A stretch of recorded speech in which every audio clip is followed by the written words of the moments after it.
La enfermedad de Chagas, también llamada tripanosomiasis americana, es una enfermedad potencialmente mortal causada por el parásito Trypanosoma cruzi. La enfermedad lleva el nombre de Carlos Ribeiro Justiniano Chagas, que fue un médico e investigador brasileño que la descubrió el 14 de abril de 1909. En mayo de 2019 se estableció el Día Mundial de la Enfermedad de Chagas para su celebración el 14 de abril, día en que Carlos Chagas diagnosticó el primer caso humano de la enfermedad en una niña de 2 años llamada Berenice.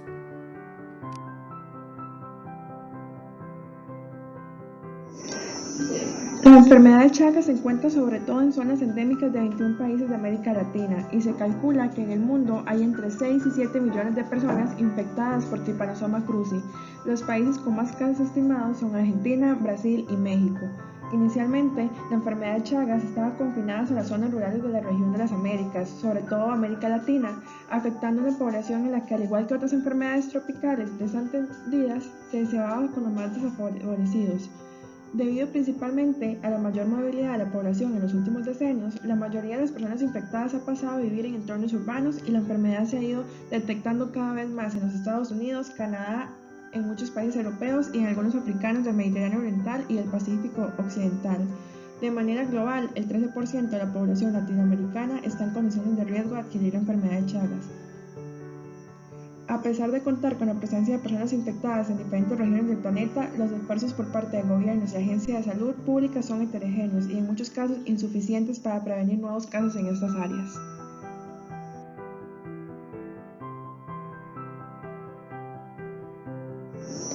La enfermedad de Chagas tiene dos fases. La fase aguda, etapa conocida como fase ganglionar, dura unos 2 meses después de contraerse la infección. Durante esa fase aguda circulan por el torrente sanguíneo una gran cantidad de parásitos, pero en la mayoría de los casos no hay síntomas o estos son leves y no específicos. En los casos en los que los pacientes experimentan síntomas, en menos del 50% de las personas picadas por un triatomino, estos pueden persistir hasta 12 semanas después de su inicio o desaparecer espontáneamente. Entre las manifestaciones clínicas se encuentran mialgias, cefalea, el signo de Romaña que se produce si la penetración es por la conjuntiva ocular y se caracteriza por la aparición de edema bipalpebral unilateral, elástico e indoloro, acompañado de coloración roja violácea de los párpados, congestión conjuntival e inflamación de los ganglios linfáticos satélites preauriculares, generalmente, pero también pueden estar comprometidos los parotideos y los submaxilares. Este signo puede desaparecer espontáneamente luego de 2 a 3 semanas. También se presenta síndrome febril, fatiga, palidez, signos de falla cardíaca como miocarditis, hepatomegalia, edema, chagoma, que es un nódulo subcutáneo redondeado, eritematoso, duro e indoloro acompañado de neuropatías, y fiebre que se produce si la penetración fue a través de la piel. Los signos y síntomas que se manifiestan durante la fase aguda normalmente desaparecen solos.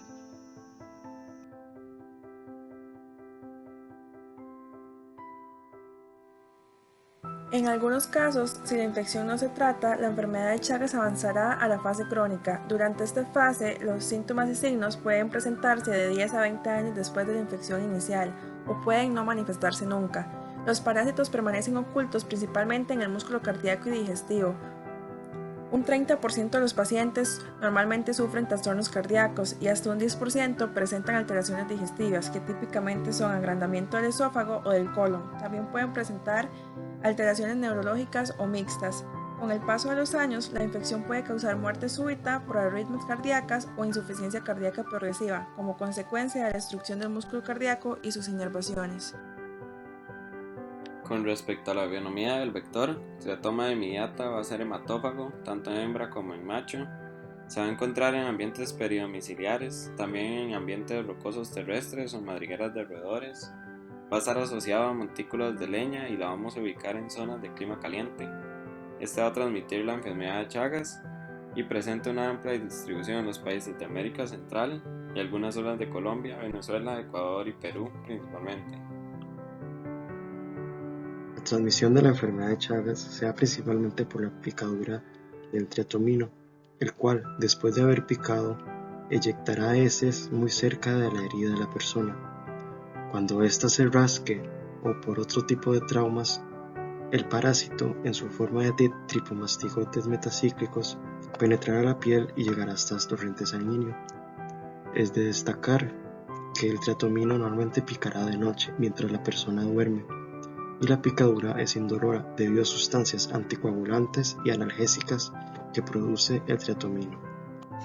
Además de la transmisión por la picadura del triatomino, existen otros tipos de transmisión, como puede ser transmisión por transfusiones con sangre contaminada con el parásito, trasplantes de órganos de personas que tenían el parásito, transmisión congénita de madre a hijo a través de la placenta, así como la transmisión por el consumo de aguas o alimentos contaminados con heces de triatominos que tenían el parásito.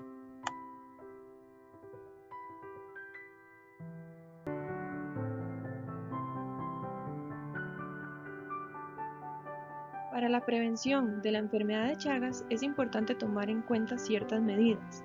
Entre ellas están incorporar organizaciones comunitarias en el lugar de riesgo y que éstas brinden su apoyo a las acciones de prevención. Se necesita que haya una vigilancia entomológica permanente sobre el vector en estos lugares de riesgo. Y la prevención va orientada a la realización de charlas educativas hacia la población. En estas charlas se les enseña a las personas a reconocer el vector, a aplicar medidas de autocuidado a nivel familiar y peridomiciliar. Además, se les informa sobre manifestaciones clínicas importantes como el signo de Romaña, para que así logren identificar la enfermedad de manera oportuna. También se ejecuta un plan de educación dirigido al personal de salud de estas zonas que epidemiológicamente o entomológicamente han sido consideradas de riesgo.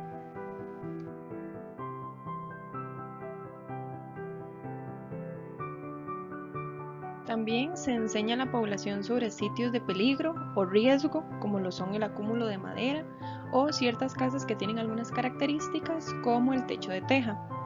Además, se educa a la población sobre el uso de pesticidas en aerosol o ciertos insecticidas a los cuales ya muchos de estos triatominos poseen resistencia, por lo que no es el método más aconsejable.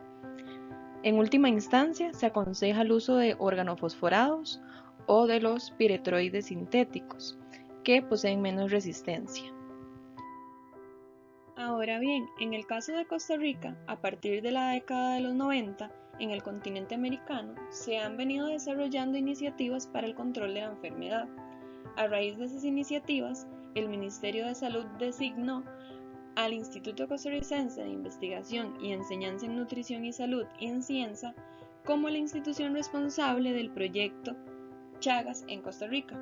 Este proyecto lo que busca es un control vectorial y la prevención de la enfermedad de Chagas en humanos, y comprende 5 proyectos que incluyen encuestas serológicas y entomológicas de la enfermedad de Chagas, la seroprevalencia de IgG anti-Trypanosoma cruzi en donantes de sangre, el seguimiento de pacientes infectados con Trypanosoma cruzi y el abordaje de la enfermedad de Chagas desde la perspectiva social.